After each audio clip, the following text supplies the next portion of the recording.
খরচ যখন করেছে তাহলে এই অধিকার আমাদেরকে আবার ছিনিয়ে আনতে হবে। সেই জন্য আমার মা, বোন, ভাই যারাই আছেন, আমার সহযোদ্ধা, সহকর্মী, এই লক্ষ্যে আমি যদি সুদূর ঢাকা থেকে এখানে আসতে পারি আমার ছোট ছোট বাচ্চা রেখে 2-2.5 বছরে, তাহলে আপনারা কি যেতে পারবেন না আমাদের ডাকে? আমাদের সাথে থাকতে পারবেন না? ইনশাআল্লাহ। 25শে এপ্রিল আমার সংগঠন তৈরি হয়েছে, প্রতিষ্ঠিত হয়েছে। সেই 25শে এপ্রিল আমি ছিলাম অনেক অনেক অসুস্থ।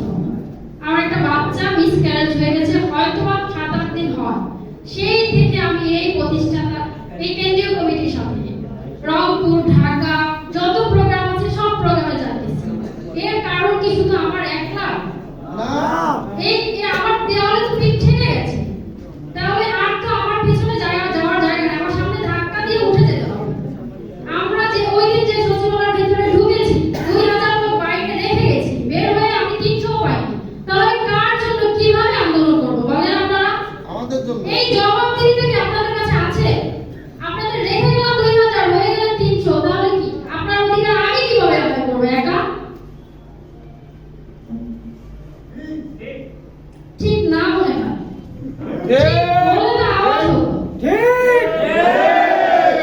আমরা এখানে কেন্দ্রীয় কমিটির বলি নেতৃবৃন্দ, আমরা কেউই কেন্দ্রীয় কমিটির নেত্রী না। আমরা নেতা হতে এখানে কেউ আসি, আপনারা কেউ কথা বলেন না দেখে আমরা আপনাদের কথা আমরা বলতেছি। তার মানে কি আপনারা সবাই নেতা? আপনারা সবাই সবার জায়গা থেকে সোচ্চার হন, আরো সোচ্চার হন। আমি ইনাদের সাথে একমত যে খুলনাবাসী আসলেই অমায়িক। বাঘের সাথে লড়াই করে যেন তাদের সাহস, মন মানসিকতা সবকিছুই ভালো।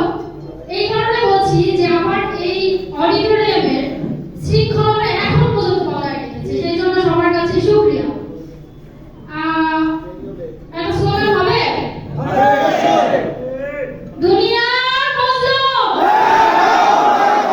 25-এর নীতিমালা, 25-এর নীতিমালা কাজ করি